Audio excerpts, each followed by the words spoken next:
नमस्कार दोस्तों, welcome to ज्योति पाठशाला। मैं हूं ज्योति और आज मैं आपके लिए लेकर आई हूं teaching aptitude class 7th। Last class में हमने डिस्कस किया था problem solving method, demonstration method, heuristic method and inductive and deductive method.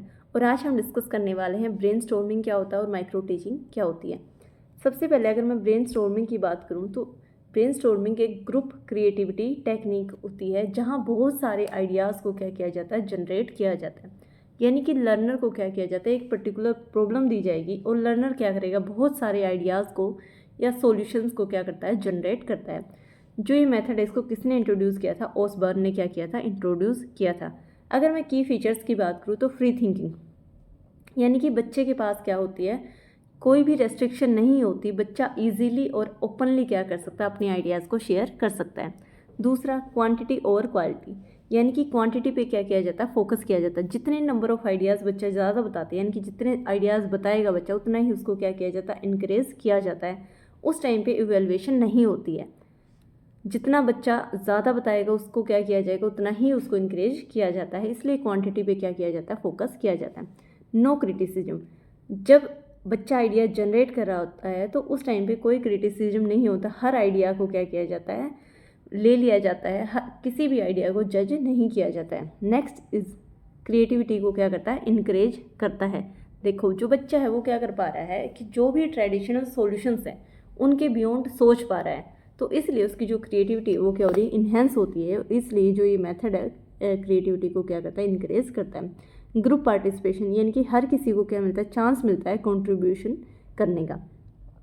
तो ब्रेनस्टॉर्मिंग क्या है, क्रिएटिविटी टेक्निक है जहाँ एक पर्टिकुलर प्रॉब्लम के लिए बहुत सारे आइडियाज़ को जनरेट किया जाता है। इंट्रोड्यूस किया था ओसबर्न ने। की फीचर्स हो जाएंगी free thinking, quantity over quality, no criticism, increase creativity and group discussion. Next is advantages and limitation. अगर मैं एडवांटेजेस की बात करूँ तो ये जो क्रिएटिविटी है एंड इमेजिनेशन है उसको क्या करता है, डेवलप करता है, उसको इंक्रीज़ करता है। एक्टिव पार्टिसिपेशन को भी इंक्रीज़ करेगा। जो कॉन्फिडेंस होता है उसको क्या करता है, इंप्रूव करता है, क्योंकि बच्चे के ऊपर कोई भी रेस्ट्रिक्शन नहीं है। वो फ्रीली ओपनली अपने आइडियाज़ को क्या कर पाता है, टीचर के साथ शेयर करता है। इसलिए जो उसका कॉन्फिडेंस है वो क्या हो जाता है, इन्हेंस हो जाता है, इम्प्रूव हो जाता है। क्योंकि उस टाइम पे इवेल्युएशन नहीं है, ना ही किसी आइडिया को जज किया जा रहा है, तो बच्चा ओपनली क्योंकि अपने आइडिया को शेयर कर पा रहा है तो उसका जो कॉन्फिडेंस है वो बिल्ड होता रहता है। प्रॉब्लम सॉल्विंग स्किल्स क्या होती हैं? तो जो प्रॉब्लम सॉल्विंग स्किल्स हैं उनको क्या किया जाता है, वो इन्हेंस किया जाता है। क्योंकि बच्चे को एक पर्टिकुलर प्रॉब्लम के लिए बहुत सारे आइडियाज़ को सोचना है, तो इस तरीके से जो उसकी प्रॉब्लम सॉल्विंग स्किल हैं वो इम्प्रूव होती रहती हैं और टीम वर्क को बिल्ड करता है। अगर मैं लिमिटेशंस की बात करूँ तो टाइम कंज्यूमिंग होता है, क्योंकि टाइम बहुत ज़्यादा लगता है इस चीज़ में। और कुछ स्टूडेंट क्या हो सकते हैं, डोमिनेट कर सकते हैं, यानी कि कुछ स्टूडेंट दूसरे स्टूडेंट को क्या कर दे, सप्रेस कर दें, उनको दबा के खुद क्या करें, डोमिनेट हो जाते हैं। आइडियाज़ में भी अनरियलिस्टिक, कुछ आइडियाज़ ऐसे हो सकते हैं जो कैसे हो, अनरियलिस्टिक हो। रिक्वायर्स स्किल्ड फैसिलिटेशन, यानी कि जो टीचर होता है उसे क्या होना चाहिए, स्किल्ड होना पड़ता है। तो एडवांटेजेस क्या आती कि जो क्रिएटिविटी है और इमेजिनेशन उसको डेवलप करेगा, पार्टिसिपेशन को इनक्रेज करेगा, कॉन्फिडेंस को इम्प्रूव करता है, प्रॉब्लम सॉल्विंग स्किल्स को इन्हेंस करता है। लिमिटेशंस की अगर मैं बात करूँ तो टाइम कंज्यूमिंग हो जाता है, कुछ स्टूडेंट डोमिनेट कर सकते हैं, आइडिया में भी अनरियलिस्टिक, एंड जो टीचर की रिक्वायरमेंट होती है वो कैसा होना चाहिए, स्किल्ड होना चाहिए। माइक्रो टीचिंग, तो माइक्रो टीचिंग क्या है, एक टीचर ट्रेनिंग टेक्निक है जहाँ एक टीचर को एक स्पेसिफिक टीचिंग स्किल की प्रैक्टिस करवाई जाती है इन ए स्केल्ड डाउन टीचिंग सिचुएशन। तो स्केल डाउन टीचिंग सिचुएशन क्या होती है, जहाँ reduced, simplified and controlled classroom setting होती है। यानी कि क्लासरूम का साइज क्या होता है, छोटा होता है और टाइम भी क्या होता है, कम होता है, ताकि जो टीचर है ना, जो टीचर ट्रेनी है वो एक लर्निंग, एक टीचिंग स्किल को सीखने पे ध्यान दे सके। माइक्रो टीचिंग क्या है, एक टीचर ट्रेनिंग टेक्निक है जहाँ टीचर एक पर्टिकुलर टीचिंग स्किल की क्या करता है, प्रैक्टिस करता है, और जो क्लास का साइज़ होता है वो क्या हो जाता है, छोटा हो जाता है, रिड्यूस्ड होता है और सिंप्लीफाइड होता है और कंट्रोल्ड होता है। तो इस तरीके से क्या कर पाता है, जो टीचर ट्रेनिंग होगा वो एक पर्टिकुलर टीचिंग स्किल को इम्प्रूव करने पे क्या कर पाएगा, फोकस कर पाता है। इसको किसने डेवलप किया था, डिवाइड एलन ने। अगर मैं की करेक्टरिस्टिक्स की बात करूं तो सबसे पहले है स्मॉल लेसन, यानी कि जो लेसन प्लानिंग करनी होती है वो कितनी होती है, स्मॉल होती है, यानी कि 5 से 10 मिनट का लेसन प्लान किया जाता है। स्मॉल ग्रुप ऑफ स्टूडेंट्स, यानी कि जो स्टूडेंट्स होंगे 5 से 10 स्टूडेंट क्लास में क्या करते हैं, बैठते हैं, ताकि जो टीचर ट्रेनी है वो अच्छे से क्या कर पाए, प्रैक्टिस कर पाए किसी भी एक पर्टिकुलर टीचिंग स्किल्स की। Focus on one teaching skill eight A time, यानी कि एक टाइम पे क्या किया जाता है, एक ही टीचिंग स्किल पे फोकस किया जाएगा। फॉर एग्जांपल मान लो क्वेश्चनिंग की प्रैक्टिस करनी है ट्रेनी को, तो एक टाइम पे वो क्वेश्चनिंग की ही प्रैक्टिस करेगा, क्वेश्चन कैसे पूछने हैं उसे क्लास में, किस तरीके से वो क्वेश्चन पूछ सकता है। रीइंफोर्समेंट हो सकती है, एक्सप्लेनेशन हो सकती है कि तो जो टीचर ट्रेनी है वो क्या कर रहा है, अपनी जो एक्सप्लेनेशन की स्किल्स हैं उनको इम्प्रूव करने की कोशिश कर रहा है, तो एक टाइम पे वो एक्सप्लेनेशन पे ही फोकस करेगा। या मान लो एक टाइम पे वो ब्लैक बोर्ड को यूज़ करने पे क्या कर रहा हो, फोकस कर रहा हो। तो इस तरीके से जो फोकस होता है ना एक टाइम पे, वो एक ही पर्टिकुलर टीचिंग स्किल्स को इम्प्रूव करने पर होता है। फीडबैक बेस्ड इम्प्रूवमेंट, देखो जो क्लास होती है उसमें क्या होते हैं, सुपरवाइजर्स भी होते हैं। वो क्या करते हैं, वो जो सुपरवाइज़र हो टीचर ट्रेनिंग की, जो भी उसने क्लास में पढ़ा है उसको क्या करेंगे, उसको पे फोकस करते हैं और उसको क्या करते हैं, फीडबैक प्रोवाइड करवाते हैं कि जो टीचर ट्रेनी है उसकी कहाँ कहाँ कमियाँ रही हैं और कैसे कैसे टीचर ट्रेनी अपनी एक पर्टिकुलर स्किल को इम्प्रूव करने के लिए कहाँ क्या कर सकता है। Next is controlled and safe environment, तो जो इन्वायरमेंट होता है क्लासरूम का वो कैसा होता है, कंट्रोल्ड होता है और सेफ होता है। तो माइक्रो टीचिंग क्या है, एक टीचर ट्रेनिंग टेक्निक है जहाँ टीचर ट्रेनिंग को एक पर्टिकुलर टीचिंग स्किल डेवलप करने के लिए क्या किया जाता है, प्रैक्टिस करवाई जाती है। डेवलप्ड बाय डिवाइड टैलेंट, की करेक्टरिस्टिक्स क्या क्या हो जाएंगी, स्मॉल लेसन होता है, स्मॉल ग्रुप ऑफ स्टूडेंट्स होते हैं, एक पर्टिकुलर टाइम पे एक ही टीचिंग स्किल की प्रैक्टिस करवाई जाती है। फीडबैक बेस्ड इम्प्रूवमेंट होती है, यानी कि क्योंकि सुपरवाइजर्स होते हैं तो वो उसको फीडबैक प्रोवाइड करवाएंगे और वो इस बेसिस पे वो क्या करता है, दोबारा से प्लानिंग करता है लेसन की। कंट्रोल्ड एंड सेफ इन्वायरमेंट होता है। Next is cycles of micro teaching, तो जो माइक्रो टीचिंग है उसकी साइकिल्स क्या क्या होती है, इसमें क्या होते हैं, पर्टिकुलरली 6 स्टेप होते हैं। सबसे पहले क्या, प्लान। अब इस प्लान में क्या करेगा, जो टीचर ट्रेनी है ना वो एक स्मॉल लेसन को क्या करता है, प्लान करता है और एक ही टीचिंग स्किल पे क्या किया जाता है, फोकस किया जाता है। मैं फिर से आपको बता रही हूँ, माइक्रो टीचिंग में टीचर ट्रेनिंग की पर्टिकुलर एक टाइम पे एक स्किल पे क्या किया जाता है, फोकस किया जाता है। तो प्लान में क्या होगा, जो टीचर है ना एक स्मॉल लेसन और कॉन्सेप्ट को क्या करता है, प्लान करता है। नेक्स्ट इज टीच, अब इसमें क्या करा होगा, जो टीचर ट्रेनी है वो क्या करेगा, लेसन प्लान उसने कर लिया है।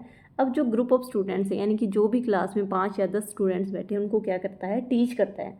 जो भी उसने लेसन प्लान किया था, जो भी उसने कॉन्सेप्ट तैयार किया था, अब उसको क्या करता है, क्लास में जाकर पढ़ाता है। नेक्स्ट इज़ फीडबैक, अब जो सुपरवाइजर्स हैं और जो पीयर बैठे हुए हैं ना क्लास में, वो क्या करेंगे, उसकी जो स्ट्रेंथ है या वीकनेस है उनके बारे में क्या देते हैं, फीडबैक देते हैं कि कहाँ कमियाँ रह गई हैं और कहाँ जो टीचर ट्रेनी उसने अच्छे से पढ़ाया, उसने जो टीचिंग स्किल थी उसका क्या किया, अच्छे से यूज़ किया। तो इस तरीके से जो सुपरवाइजर्स हैं वो क्या करते हैं, फीडबैक प्रोवाइड करवाते हैं स्ट्रेंथ और वीकनेस के बारे में। Next is replan. रीप्लान में क्या होगा, देखो सुपरवाइज़र ने क्या कर दिया है, जो टीचर ट्रेनी है उसको फीडबैक दे दिया। अब उसी फीडबैक के बेसिस पे जो टीचर है वो क्या करता है, अपने जो कॉन्सेप्ट है, अपना जो लेसन प्लान है उसको रिवाइज करेगा और उसको इम्प्रूव करेगा, यानी कि उसको और अच्छे से तैयार करेगा। तो रीप्लानिंग हो जाती है। Next is reteach. अब क्या किया, अब जो उसने क्या कर लिया था, अपने जो लेसन प्लान था उसको इम्प्रूव कर लिया था, उसको रिवाइज कर लिया, तो अब ट्रेनी को दोबारा से क्या करना है, टीच करना है। तो अब क्या आ जाती है, री teach.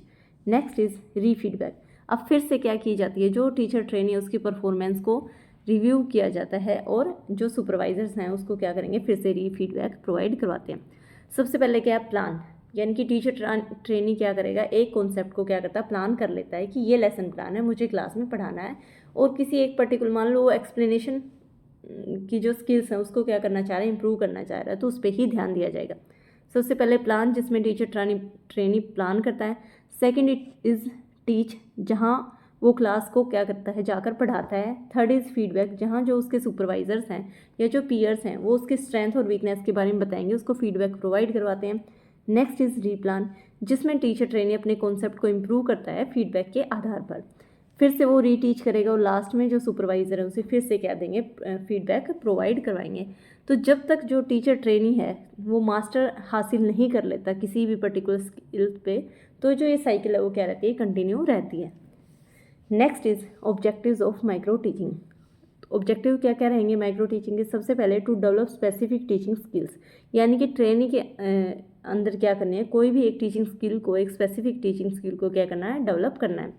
To build confidence in trainee teachers, और दूसरा कि जो भी ट्रेनी टीचर्स हैं उनमें क्या करना है, कॉन्फिडेंस को बिल्ड करना है ताकि वो अच्छे से जाके क्लास को आगे पढ़ा पाएँ, बच्चों को हैंडल कर पाएँ। To provide an opportunity for repeated practice, और रिपीटेड प्रैक्टिस यानी कि बार बार प्रैक्टिस करने के लिए क्या करवाई जाती है, अपॉर्चुनिटी प्रोवाइड भी करवाई जाती हैं। To improve teaching behaviour through constructive feedback, यानी कि कंस्ट्रक्टिव फीडबैक दी जाती हैं ताकि जो उसकी टीचिंग बिहेवियर है वो क्या हो जाए, इम्प्रूव हो जाए।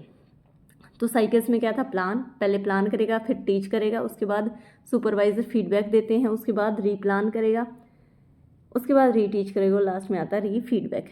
ऑब्जेक्टिव थे जो स्पेसिफिक टीचिंग स्किल्स हैं उनको डेवलप करता है, कॉन्फिडेंस को इन्हेंस करेगा, रिपीटेड प्रैक्टिस के लिए क्या करता है, अपॉर्चुनिटी प्रोवाइड करवाई जाती हैं। तो ये क्या है, objectives of micro teaching. Next is, तो अब मैं आपके लिए कंपैरिजन लेके आई हूँ कि जो यूएसए है और जो इंडिया में है उसमें जो माइक्रो टीचिंग का टाइम है वो कैसे रहता है। देखो यूएसए में क्या होता है, जो टीचिंग का टाइम मिलता है वो कितने देर का मिलता है, 5 मिनट्स का। फीडबैक के लिए टाइम दिया जाता है 10 मिनट का, और री प्लान के लिए दिया जाता है 15 मिनट्स का। फिर से री टीच का टाइम कितना होता है, 5 मिनट, री फीडबैक का हो जाता है 10 मिनट, और इस तरीके से जो टोटल टाइम रहेगा वो कितना रहेगा, 45 मिनट्स का। यानी कि माइक्रो टीचिंग के लिए जो टाइम रहता है यूएसए में वो कितना रहेगा, 45 मिनट्स। लेकिन जो इंडिया है, इंडिया में जो अकॉर्डिंग टू एनसीईआरटी है जो टाइम है वो क्या रहता है, अलग रहता है। टीचिंग के लिए टाइम दिया जाता है 6 मिनट का, फीडबैक के लिए भी 6 मिनट का, और रीप्लान जब करना है टीचर को दोबारा से जब प्लानिंग करनी है तो उसके लिए टाइम दिया गया है 12 मिनट्स का। फिर से रीटीच के लिए 6 मिनट हैं और री फीडबैक के लिए 6 मिनट्स हैं। तो इस तरीके से जो टोटल टाइम है वो कितना रहेगा, 36 मिनट्स रहता है। तो इससे क्वेश्चन पूछा जा सकता है, तो आप इसको ध्यान रखोगे कि अगर यूएसए में पूछा जाए तो जो टाइम रहता है माइक्रो टीचिंग का वो कितना रहेगा, 45 मिनट्स। लेकिन अगर इंडिया में पूछा जाए तो कितना रहता है, 36 minutes. Next is advantages and limitation. अगर एडवांटेजेस की बात करूँ तो सेफ एंड कंट्रोल्ड क्या रहता है, इन्वायरमेंट रहता है। एक टाइम पे एक स्किल पे क्या किया जाता है, फोकस किया जाता है। साथ के साथ क्या करवा दी जाती है, फीडबैक प्रोवाइड करवाई जाती है। कॉन्फिडेंस को बूस्ट किया जाता है और हेल्प करता है कि किसी एक पर्टिकुलर टीचिंग स्किल पे क्या कर ले, ट्रेनी मास्टरी हासिल कर ले, यानी कि एक टीचिंग स्किल को वो अच्छे से सीख लें। लिमिटेशंस, आर्टिफिशियल इन्वायरमेंट प्रोवाइड करवाया जाता है, टाइम कंज्यूमिंग होती है। अब ऐसा भी हो सकता है कि जो स्किल है ना वो रियल क्लासरूम में जब टीचर ट्रेनी जा रहा है तो वहाँ पूरी की पूरी क्या ना हो पाए, ट्रांसफ़र ना हो पाए। Required trend supervisor and resources, यानी कि ट्रेंड जो सुपरवाइज़र हैं, यानी कि जो सुपरवाइज़र को नॉलेज हो और ऐसे रिसोर्सेज का क्या करवाया जाता है, प्रोवाइड करवाए जाते हैं, रिक्वायरमेंट रहती है। एडवांटेजेस क्या क्या थी, सेफ एंड कंट्रोल्ड इन्वायरमेंट चाहिए, focus on one skill eight A time, immediate जो फीडबैक है उसको प्रोवाइड करवाएगा, कॉन्फिडेंस को बूस्ट करता है और जो टीचिंग स्किल है उन पर मास्टरी हासिल करने में मदद करता है। आर्टिफिशियल इन्वायरमेंट हो जाता है, ये लिमिटेशंस रहेंगी, टाइम कंज्यूमिंग होता है, और कई बार ऐसा होता है कि जो भी टीचिंग स्किल्स हैं वो फुल्ली ट्रांसफर ना हो जब भी टीचर ट्रेनी रियल क्लासरूम में जाएगा। चलिए, तो जो कल हमने मेथड्स ऑफ टीचिंग किए थे और जो आज हमने डिस्कस किया है उसके रिगार्डिंग हम प्रैक्टिस क्वेश्चन डिस्कस कर लेते हैं। देखिए ऐसे ही एग्जाम्स में आपके क्वेश्चन आते हैं तो आपको ध्यान से करने हैं। क्वेश्चन नंबर 1 क्या कह रहा है, विच of the following constitute the features of lecture method. आपको 4 ऑप्शंस, 4 तो नहीं है, 5-6 ऑप्शंस दिए गए हैं। इनमें से आपको बताना है कि जो लेक्चर मेथड होता है उसकी फीचर्स क्या क्या होती हैं। ए ऑप्शन क्या कह रहा है, suitable for large groups of students, यानी कि जो लेक्चर मेथड होता है हमने लास्ट क्लास में डिस्कस किया था। लेक्चर मेथड क्या होता है, एक टीचर सेंटर्ड मेथड होता है जहाँ टीचर क्या करता है, लेक्चर प्रोवाइड करवाता है और बच्चे क्या कर रहे होते हैं, सुन रहे होते हैं। तो अब आपको बताना है कि इनमें से कौन कौन सी फीचर्स हैं लेक्चर मेथड की। First is suitable for large group of student, तो बिल्कुल ठीक है, ये क्या होती है, एक फीचर होती है कि जो लेक्चर मेथड होता है वो लार्ज ग्रुप ऑफ स्टूडेंट के लिए क्या रहता है, सूटेबल रहता है। लर्न थ्रू लिसनिंग, हाँ बिल्कुल, जो बच्चे क्या कर रहे होते हैं, सुन के सीख रहे होते हैं। लेक्चर मेथड में टीचर आता है, लेक्चर देता है और जाता है, तो जो बच्चे सीख रहे हैं वो कैसे सीखते हैं, सुनकर सीखते हैं। Suitable to teach basic and fundamental topics, बिल्कुल अगर टीचर को बेसिक और फंडामेंटल टॉपिक पढ़ाने हैं तो उसके लिए क्या रहता है, सूटेबल रहता है।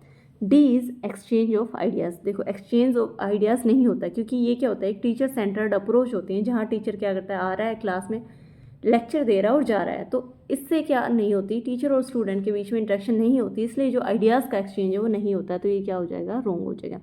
इसी तरीके से एक्टिव लर्निंग भी नहीं हो रही होती, क्योंकि स्टूडेंट क्या कर रहे हैं, आराम से सुन रहे हैं, तो जो लर्निंग है वो कैसी हो जाती है, पैसिव हो जाती है।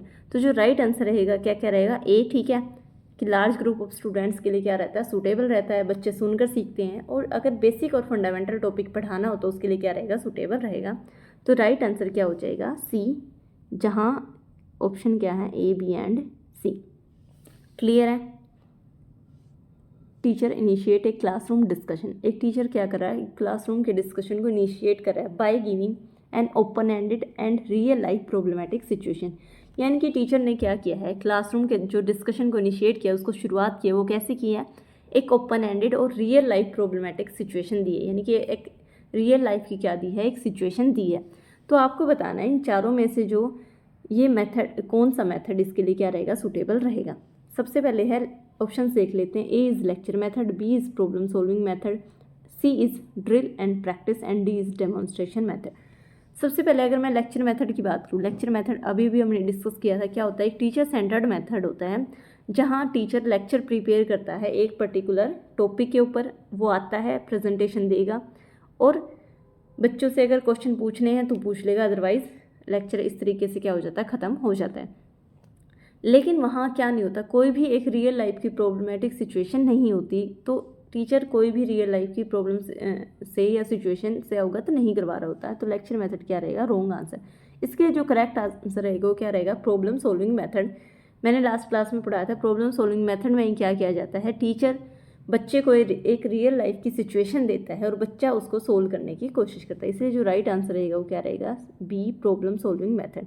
सी, ड्रिल एंड प्रैक्टिस नहीं हो सकता था। डेमोन्स्ट्रेशन मेथड में क्या होता है, टीचर क्या करता है, प्रैक्टिकली एक्सपेरिमेंट करके या मॉडल्स के थ्रू या बच्चों को चार्ट्स के थ्रू क्या करवाता है, एक पर्टिकुलर प्रॉब्लम के बारे में या एक पर्टिकुलर कॉन्सेप्ट के बारे में समझा रहा होता है। तो जो ये राइट आंसर रहेगा इस क्वेश्चन के लिए क्या रहेगा, बी, प्रॉब्लम सॉल्विंग मेथड।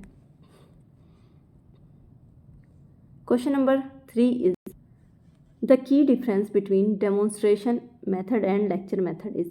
क्या बताना है कि डेमोन्स्ट्रेशन मेथड और लेक्चर मेथड, उनके बीच में क्या डिफरेंस होता है। पहली बात, डेमोन्स्ट्रेशन मेथड मैंने आपको पहले भी बताया, जहाँ टीचर क्या करता है, कुछ परफॉर्म करता है, मॉडल्स चार्ट्स के थ्रू या एक्सपेरिमेंट के थ्रू बच्चों को समझा रहा होता है। और लेक्चर मेथड में बच्चे क्या कर रहे होते हैं, पैसिव लिसनर होते हैं, यानी कि सुन के क्या कर रहे होते हैं, लर्निंग कर रहे होते हैं, सीख रहे होते हैं। तो ए ऑप्शन देख लेते हैं, A is demonstration ask student to observe. बिल्कुल, टीचर क्या करता है, डेमोन्स्ट्रेशन में परफॉर्म करता है और बच्चे ऑब्जर्व करके सीखते हैं। While lecture ask student to listen, बिल्कुल लेक्चर में बच्चे क्या करते हैं, सुनते होते हैं। तो यही इसके लिए क्या रहेगा, राइट आंसर। अगर मैं बी ऑप्शन की बात करूँ, डेमोन्स्ट्रेशन रिक्वायर नो प्रिपरेशन, ऐसा नहीं होता, किसी भी मेथड से टीचर पढ़ाए, लेकिन उसको क्या चाहिए होगा, उसे प्रिपरेशन की ज़रूरत रहती है। C is lecture is practical and demonstration is theoretical, कि जो लेक्चर है प्रैक्टिकल नहीं होता है और डेमोन्स्ट्रेशन थ्योरेटिकल भी नहीं होता है। ये भी क्या हो जाएगा, wrong answer. Both require no teaching aids, नहीं, टीचिंग एड्स की ज़रूरत दोनों में ही पड़ती है। इस तरीके से जो ए ऑप्शन क्या रहेगा, करेक्ट रहेगा, कि जो डेमोन्स्ट्रेशन है उसमें बच्चे ऑब्जर्व करके सीखते हैं और लेक्चर मेथड में जो बच्चे हैं वो लिसन करके सीख रहे होते हैं। Question number 4 is a teacher wants to assess students higher order thinking rather than their memory, यानी कि टीचर क्या चाह रहा है कि बच्चे की जो हायर ऑर्डर थिंकिंग है ना, उसको एसेस करे, उसको देखें, ना कि उसकी मेमोरी को।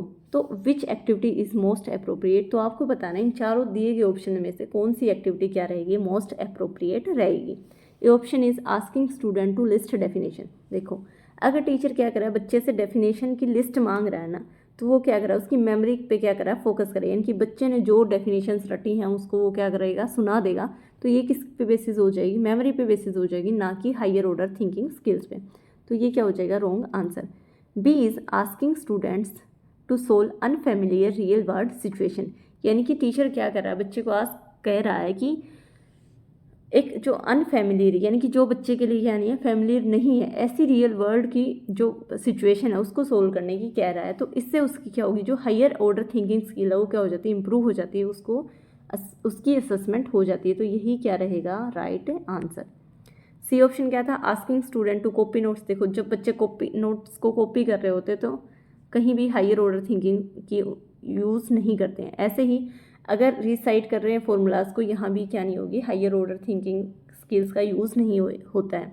तो इस तरीके से जो राइट आंसर रहेगा वो क्या रहेगा, B, asking students to solve unfamiliar real world situations. Question number 5 is a lecture method is. Lecture method हमने काफ़ी बार डिस्कस कर लिया, फिर से कर लेते। क्या होता है, डिडक्टिव होता है, डिस्क्रिप्टिव होता है और टीचर ओरिएंटेड होता है। डिडक्टिव क्या होता है कि जहाँ टीचर सेंटर्ड अप्रोच होती है, और लेक्चर मेथड आपको पता ही है क्या होता है, टीचर सेंटर्ड होता है। तो ये एक डिडक्टिव अप्रोच भी होती है, डिस्क्रिप्टिव भी होती है और टीचर ओरिएंटेड भी होती है। तो इस तरीके से फर्स्ट सेकंड थर्ड क्या रहेगा, इसके लिए सी क्या रहेगा राइट आंसर। इंडक्टिव नहीं होती, क्योंकि इंडक्टिव क्या होती है, एक लर्नर सेंटर्ड अप्रोच होती है। Question number 6 is which of the following violates the fundamental principle of brainstorming. अभी अभी हम ब्रेन स्टॉर्मिंग का टॉपिक पढ़ गए हैं, तो हमें बताना है कि इन 4 ऑप्शंस में से कौन सा फंडामेंटल जो प्रिंसिपल होता है ब्रेन स्टॉर्मिंग का, उसको वोलेट कर रहा है, उसको तोड़ रहा है।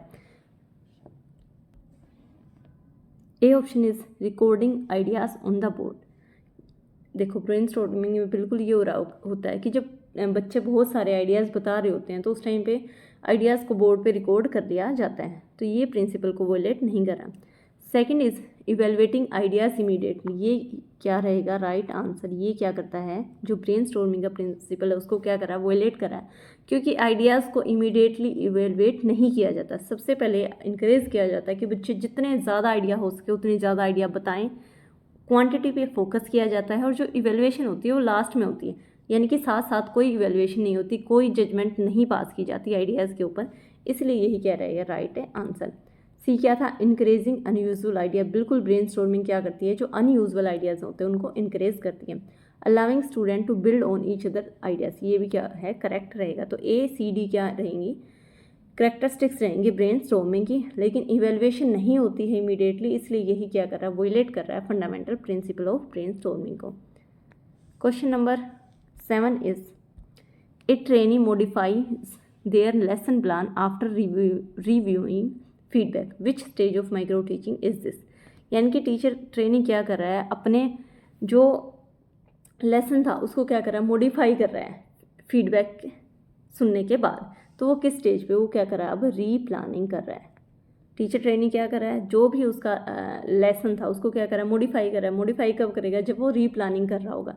तो इसलिए कौन सी स्टेज हो जाती है, रीप्लानिंग। क्या क्या स्टेज बताई थी मैंने, सबसे पहले क्या बताई थी, प्लान करता है, उसके बाद क्या करता है, टीच करता है, टीच के बाद क्या स्टेज थी, फीडबैक मिलेगा उसे, फीडबैक के बाद क्या हो जाता है, फिर से रीप्लान होता है, फिर से रीटीच होता है और उसके बाद री फीडबैक होता है। इस तरीके से कितने स्टेप्स थे, 6 स्टेप्स होते हैं माइक्रो टीचिंग के।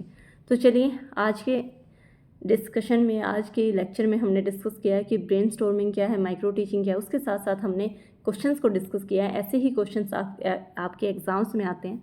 तो चलिए मिलते हैं नेक्स्ट वीडियो में, तब तक के लिए बाय बाय।